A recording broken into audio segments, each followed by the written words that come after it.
Coming up, crazy innovations and examples of lateral thinking brilliance, amazing news for global poverty, um, and some other cool stuff. I promise.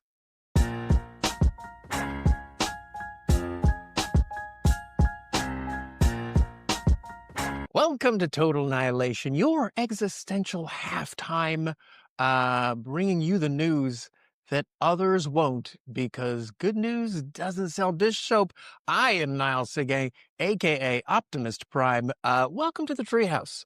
Please pull up a cushion, have a toke from the shisha, maybe play a game of Pac-Man, or Time Pilot, or Cubert. Again, I'm sure that's not how treehouses worked, but in my head, that's how it worked. You know, I had big dreams when I was a kid. Guys, how are you? How are you? I hope you are well. This might be the loudest episode I've recorded, and I apologize for that. Because I just kept punting. I kept punting and punting and punting. But I got to do this. I got to do this. It's the magic. I don't even know if I can blame ADHD. Maybe it's just who I am. You know, there's that expression in basketball when a player shows you who he is, believe him. Maybe this is who I am, guys. Maybe it's always going to be a rush job. Because I got the dishwasher going. I don't know if you can hear that. Not if the editing audio did its trick.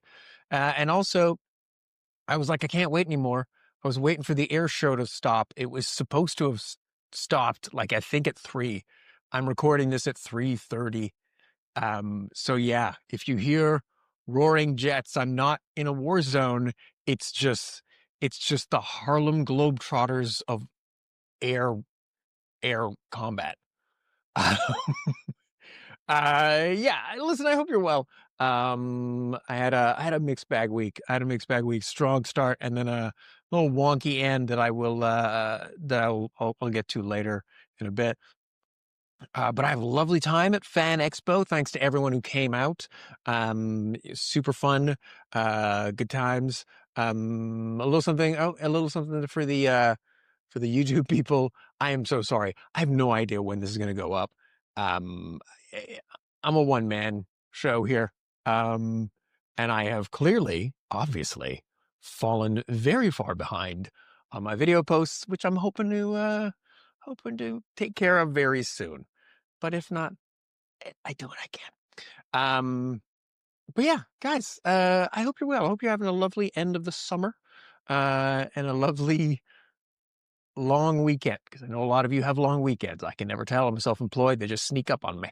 I can't lie. I was getting ready to write this episode, and I was like, oh, because I always get nervous that I will run out of good news. And it still blows my mind. And I'm the optimist. I'm the guy who's doing this podcast. And it still always impresses me that there is always new good news where I'm like, what? So yeah, let's get to it, you guys. Here for you now is the top 10 favorite good news items from our home office in Finger, Manitoba.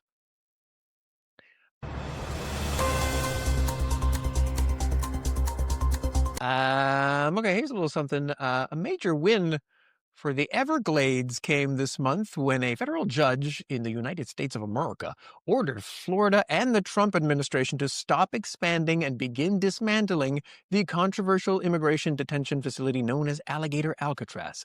The ruling ensures construction halts immediately and requires removal of fencing, lighting, and generators within 60 days. This was very upsetting to a Trump administration that doesn't like dismantling anything that isn't democracy.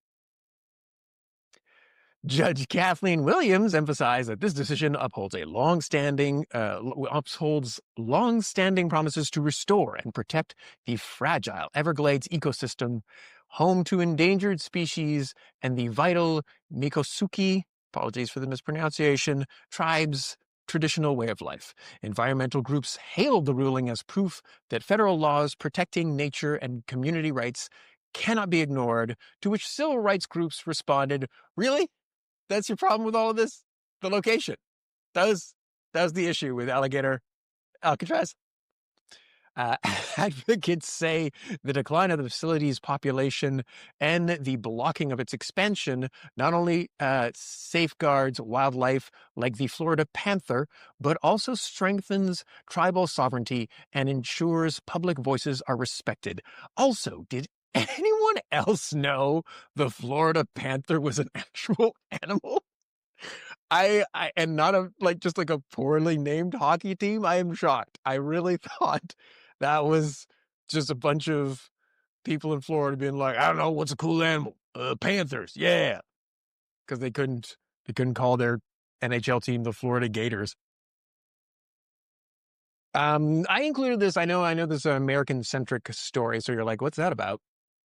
Um, I included this just to because I know with the way everything's going with the news. And I know some of you can't walk away from the news. All right, you do you.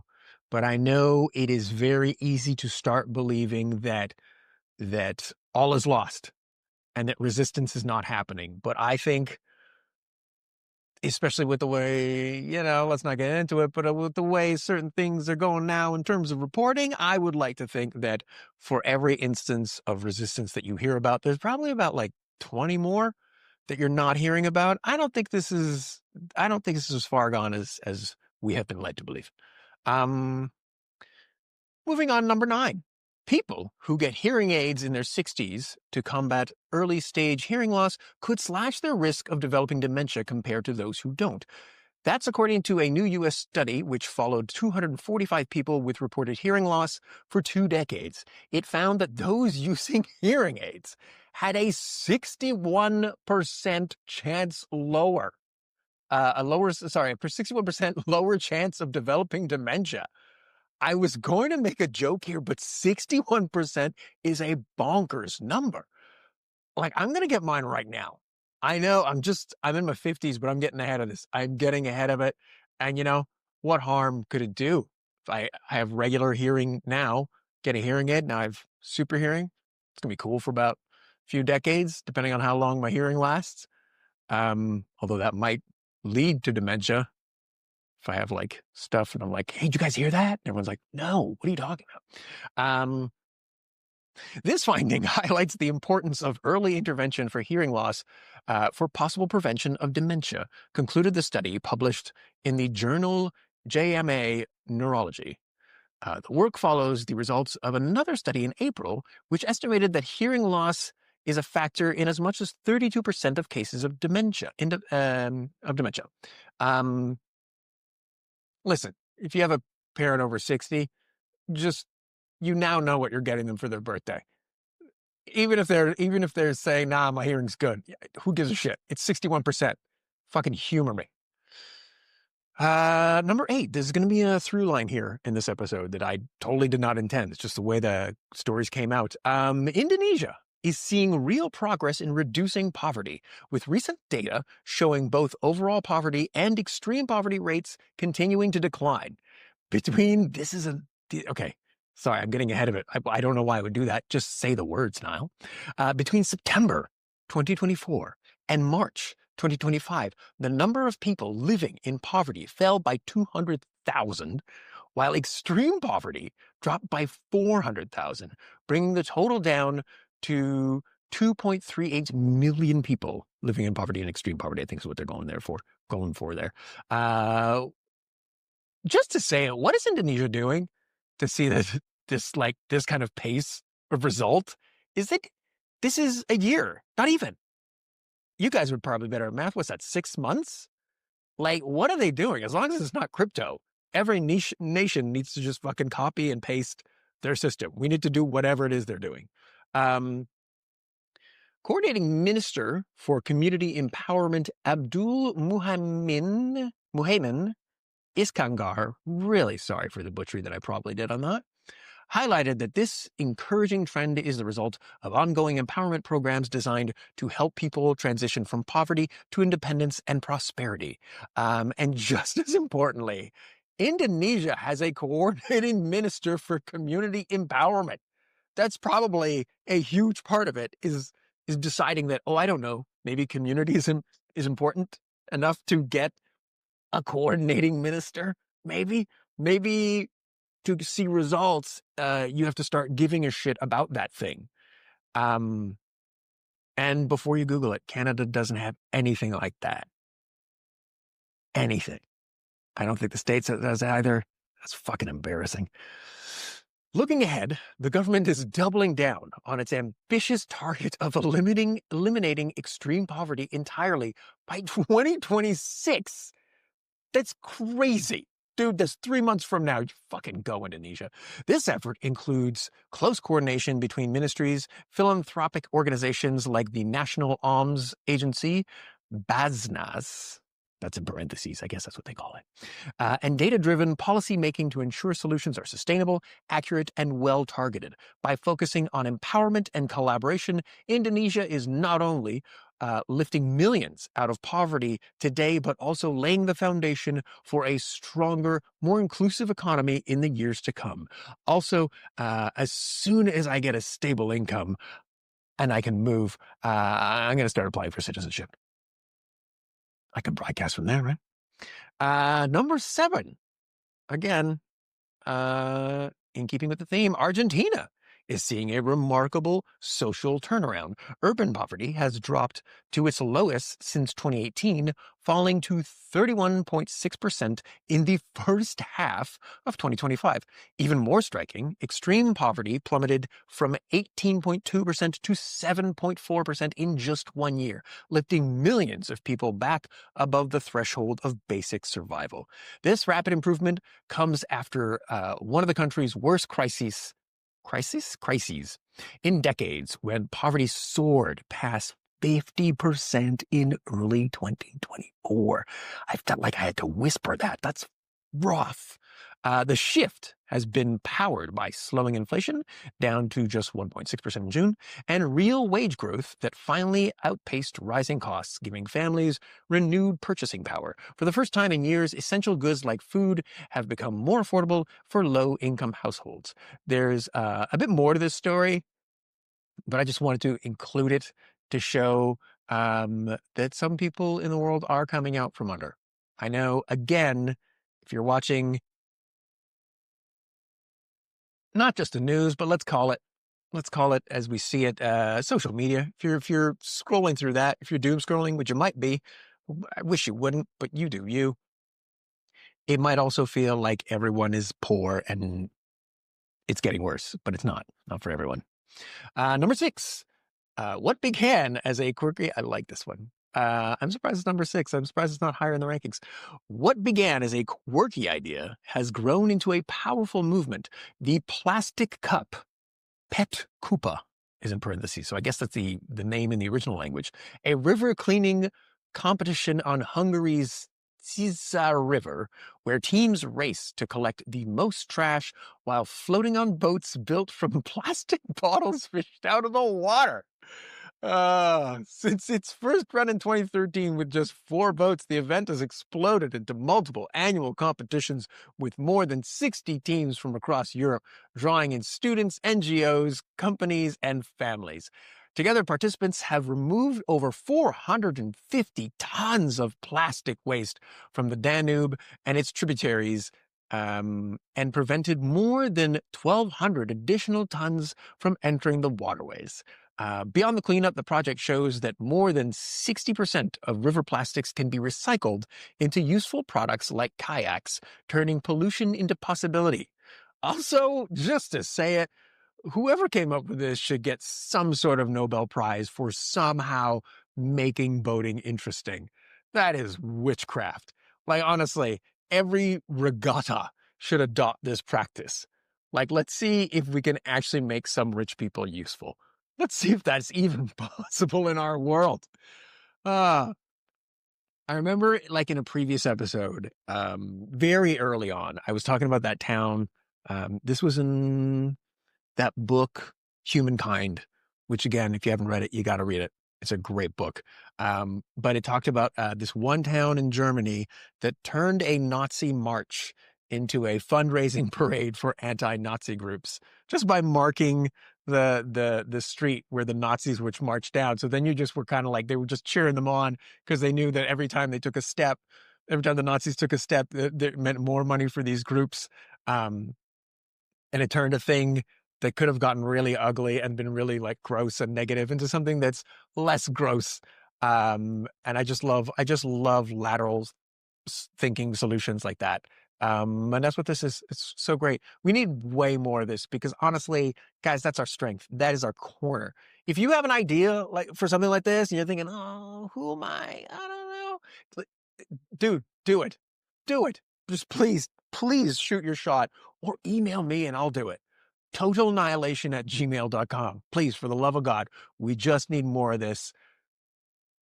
Yeah, that's all I got. All right. Number 5. Oh, this one's nice.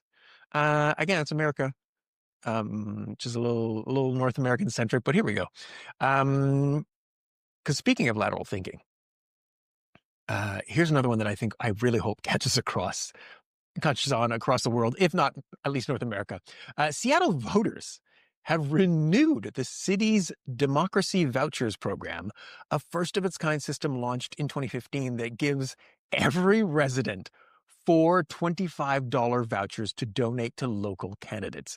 Designed to reduce reliance on big donors, it's already led to a 350% increase in unique contributors, especially younger and lower income residents, and allowed candidates like Nilu Jenks to run competitive community-backed campaigns without personal wealth or corporate support.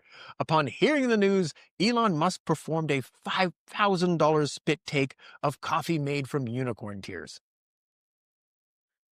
How much do you love this story? How much do you love this story? Come on.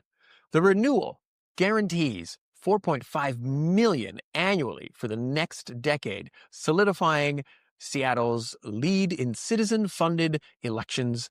Advocates hail it as a model for a more inclusive democracy, noting upcoming efforts to expand outreach and improve voucher use to make elections even fairer and more representative. Guys, how great is this story? How great is this story? Oh my God. This is,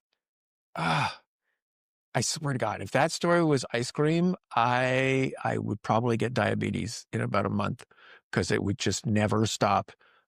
Just me scarfing down this delicious story because this is another sweet, clever way of looking at problems like that. Money in elections. Good for you. Way to go, Seattle. Number 4. Going back to our theme, Iraq has launched its first multidimensional poverty index (MPI) report, developed with the UNDP and Oxford University, marking a major step in tackling poverty.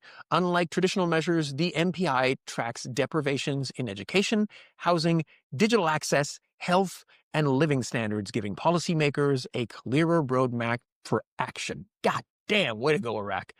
The report shows striking progress. Iraq has nearly halved its MPI since 2011, reduced income poverty by 17.5%. One of the major contributing factors was the U.S. refocusing on destabilizing itself. So bitchy. The country is also one of the region's first countries to create a women's poverty index to address gender-specific challenges. I like that the article specifies the region, like we have anything comparable. God, oh my God, we're so, like, the West is so accidentally condescending. We don't even know we're doing it. It's just like a tick. It's like a little verbal tick. The region. The fuck out of here. We don't have a women's poverty index in Canada, do we? If we do, I sincerely apologize, but we don't because here come the countries that have something like this. I Googled it. Stay down.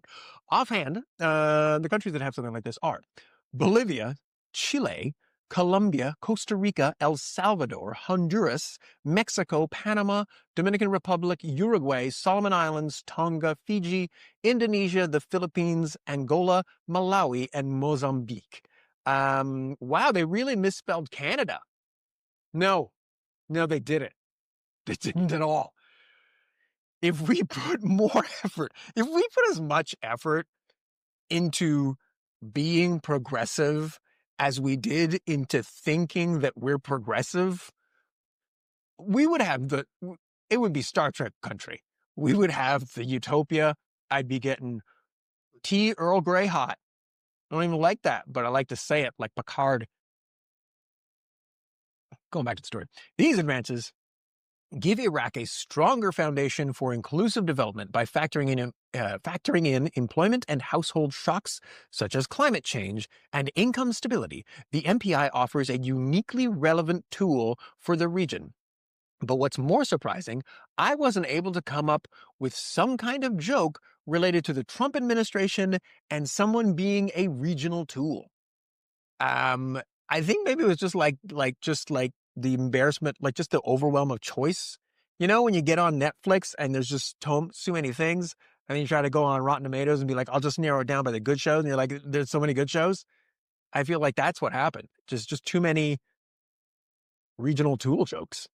With findings feeding into the National Development Plan, 2024-2028, that's the span of that plan, and align with the UN's and aligned, pardon me, that sentence felt wrong, and I found the issue. And aligned with the UN Sustainable Development Goals, Iraq is positioned to keep reducing poverty while building resilience and a more equitable future. Okay. One thing I'm starting to notice with these stories, and I think maybe you are starting to notice it, if not just feel it. Um, I'm getting dangerously close to envying nations that I thought I was supposed to feel bad for. Do you know what I'm saying? Like, don't get me wrong, I don't want to move to Iraq or Indonesia right at the moment.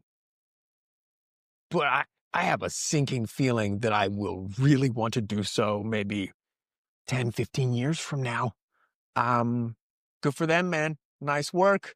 Number 3, keep on keeping on. We got a theme. Let's stick to it. Mexico has achieved a major breakthrough in reducing poverty with more than 8.3 million people lifted out of hardship between 2022 and 2024. Calm down, Mexico. It's not a competition. An 18% drop that reflects one of the steepest improvements in the country's recent history. And there it is. What is happening? Are these countries just eating their billionaires? Like, how do they not have the same parking brakes that we do? This is, I don't know, maybe I should I'll Google our poverty numbers and how much progress we've made.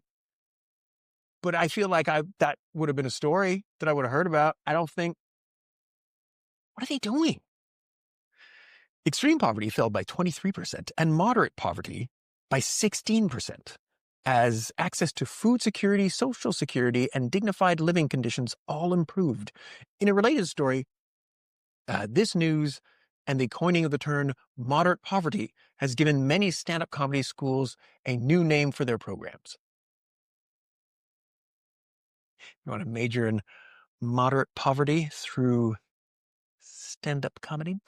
Researchers credit much of this success to bold policies under former President Andrés Manuel López Obrador, including a tripling of the minimum wage and unprecedented investment in social programs that prioritize seniors, youth, farmers, students, and people with disabilities. See, this is what we're missing.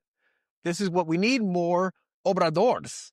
Not just because I like to say the name, but because you need someone who's going to be like, fuck it, I am doing this thing. I don't care if I'm going to get voted out of office before I see the results. Or maybe I'm doing this thing and hopefully it'll get me reelected. Either way, do the thing. Do the thing.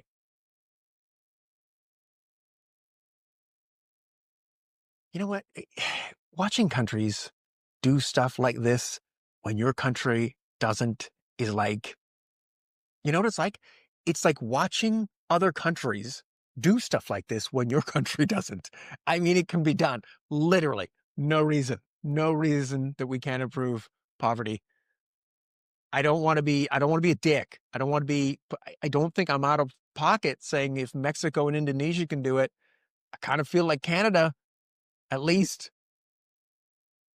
maybe you could give it a try. These changes have not only improved immediate well-being, but also reshaped Mexico's social landscape, giving millions more stability and opportunity. While experts note that long-term solutions must build on these foundations, the progress shows how decisive action and equitable policies can quickly transform lives. With stronger wages, wider safety nets, and a political movement built on putting the poor first, Mexico has demonstrated that meaningful large-scale poverty reduction is possible and that the nation is on a promising path toward greater economic fairness. You know what? You know what this story makes me think? Maybe maybe Mexico should help the U.S. finish that wall. You know, just in case. Just in case. Maybe maybe help them finish it and add a few feet. Add a few feet, maybe a moat. Una mota. I don't know if that's the Spanish word for moat, but because maybe they are doing a decades-long Freaky Friday, the U.S. and Mexico. Nice little slow burn. But again, like, listen, all of these stories, let's all just remember, all kidding aside, 1, reducing poverty is possible. 2, just because you don't see it or hear about it on Instagram or whatever doom scrolling device you are using, whatever billionaires' pockets you are lining, doesn't mean it's not happening. Take a second, give it a Google some good news. Google some good news. And 3, again, more people coming out of poverty means more people in the chat, means more people who will come up with solutions like this, who will help us all along. Guys, this is the good news keeps getting gooder. Number 2. This is one of those good news stories that Niall does not understand, but it feels important. In October 2024, so a minute, researchers reached a historic milestone, with the first ever quantum satellite communication link between China and South Africa, spanning 12,900 kilometers, which feels far. The longest intercontinental quantum link to date, using the laws of quantum physics, feels appropriate. The team transmitted encrypted images in real time, creating not only the farthest... Oh yeah, you hear that? You hear that? I hope you don't hear that. That is I should just pause right now. Using the laws of quantum physics, the team transmitted encrypted messages in real time, creating not only the farthest but also the most secure satellite quantum connection yet. The achievement marks South Africa's entry into the frontier of quantum communication and brings the world closer to a fully integrated, ultra-secure global quantum internet. Upon hearing the news, U.S. officials were quick to ask, "Are you guys talking about us? Like, what'd you say? Like, I don't care, but I'm just curious, but whatever, I don't care. But like, what'd you guys say?" But beyond the technical breakthrough, this success signals a new era of international collaboration and possibility by connecting the northern and southern hemispheres with quantum technology. Researchers have paved the way for secure networks that could reshape industries from finance to healthcare while bolstering global security. The mission demonstrates the immense potential of satellite-based quantum systems and underscores how innovation and cooperation are pushing humanity toward a future where privacy, trust, and communication security are stronger than ever. Okay, I obviously don't understand most of this story, but does it mean I'm not going to have to change my passwords every few weeks and or months because the corporations that harvest all of my data can't be bothered to protect it? Are we about to idiot-proof the internet? That'd be nice. And finally, number 1, I'm not going to lie. I'm afraid to say this one because it feels like the dishwashing machine is peaking. I can't believe I did this. But we're doing it. We're going through it. And I hope the dishwashing machine, if you can hear it, is just lovely white noise. A little ASMR for you. Guys, I love this story so much. It has the number 1 story. It has everything that I love in a good news story. It destroys stereotypes, crazy innovation, brilliant simplicity, tuck in. At just 23 years old, half a cup of NB, but good for him. Jamaican software engineer Rayvon Stewart transformed a student project into a groundbreaking healthcare innovation. Inspired by his volunteer work in hospitals, Stewart invented Exermasol, which, interesting choice in name, but okay. A UV-powered self-disinfecting door handle that kills 99% of pathogens safely and effectively. Oh my God. Guys, guys, like no more of that, of those like disgusting, like Dyson hand blowers where you're trying to you're trying to trigger it with your wet hands, but you have to get closer and closer. And then sure enough, you bump it where everyone has bumped it and you just get whatever it is that everyone bumped. And it's just this festering shit on this vent that's been sitting there for like months. And it's like, oh, great. That just, no more of that. No more. I'm very excited about that part. And also probably saving lives. I feel like that might be also worth noting. What began as a way to ease the burden on patients and nurses has now become a symbol of hope for infection control worldwide. Stewart's invention has already earned him prestigious awards, international recognition, and provisional patent protection, proving that purpose-driven innovation can thrive even in resource-limited settings. Stewart's success highlights a powerful shift in the Caribbean where young people are increasingly turning to science and technology to create globally relevant solutions. Leaders across the region have praised Exermasol as both a life-saving tool and a beacon of resilience and ingenuity. With a surge in tech talent and opportunities, the Caribbean is rapidly emerging as a hub of innovation, challenging old myths and opening doors for future breakthroughs. As Stewart puts it, this is just the beginning of showing the world that the Caribbean can deliver awesome life-changing technology. Awesome life-changing technology are his words, by the way, which I love. I love this so much. I love this so much. There's so much love. First of all, saving lives. Boom. Right out of the gate, right out of Jump Street. We repeat, more people in the chat means more Rayvon Stewarts in the world. More Rayvon Stewarts in the world means more progress, and so on, and rinse and repeat, and so on and so forth. I fucking love these nerds. Again, most of us are just NPCs. We're just living our lives, doing our jobs, hanging out with our friends. Honestly, again, our entire purpose, let's just make life as easy as possible for the special kind of nerds like Rayvon Stewart so they can drag the rest of our carcasses into a better future. So tip of the hat, chapeau to those nerds if you are one of them, and to Rayvon Stewart. Well done. Well done, you glorious nerds. And a little sidebar. I want to do this just a little thing. So, I am an optimist, but that does not mean that I am happy-go-lucky all the time. And I'm going through a little chop right now, a little rough patch. I'm glossing over it, but it's not fun. But again, as an optimist, I know that doesn't mean like I'm going to get through it. We'll get through it. We'll get there. It's just going to suck for a long time. But that's not the point of that. The point is, before I recorded, while I was waiting for just what felt like a 1,000-year air show to finish, I was like, you know what? I'm just gonna do a little yoga. Been taking that up recently, because I'm doing kickboxing, and every time I do any kind of kick higher than leg level, I think I'm going to die. So I'm doing yoga. You should too. You should too. It's just really, if you want to avoid injuries, yoga all the way, and it's not as hard as I thought. Point is this: I found a video, one of them yoga by Adrienne videos, 40 minutes, lovely. But at one point, we're winding down, and she says this. She's doing the breathe in, blah blah blah, and let go of stress. Just remember to let go of stress, and it made me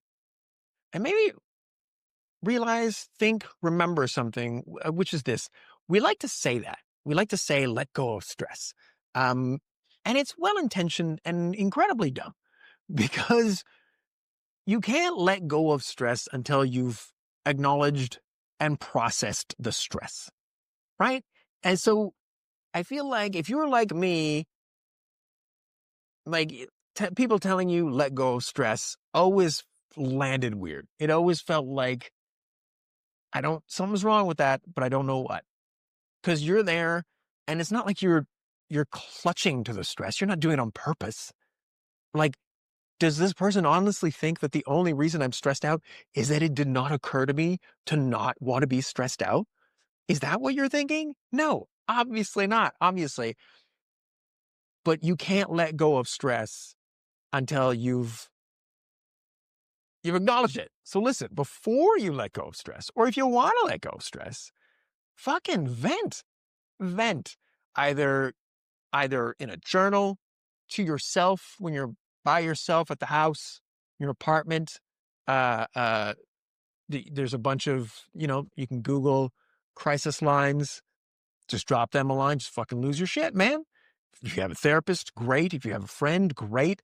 But vent it out. Vent it out first. Go crazy. Go crazy and keep going crazy. Don't let up. Do not let up. You fucking give yourself a block. You give yourself a block of 2 hours. You're not going to need the 2 hours. I know this. But you say from here to here, I'm fucking losing my goddamn mind. I am going to stomp my feet and I'm going to kick and scream because this is bullshit. And it's outrageous and it makes me really upset. And you keep going until your brain's like, I'm good. I got nothing. I got nothing. Can't keep venting about this all goddamn day. Then you let go of stress. That's what's worked for me.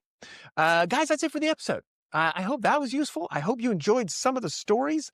I hope the air show and the dishwashing machine were not as loud as I thought. Or if at least, if they were, at least it was passable, I hope. Please remember, if you have not done so already, please rate and review. For the love of God, I need this. Sign up to the newsletter. Oh shit, I got to write that this week.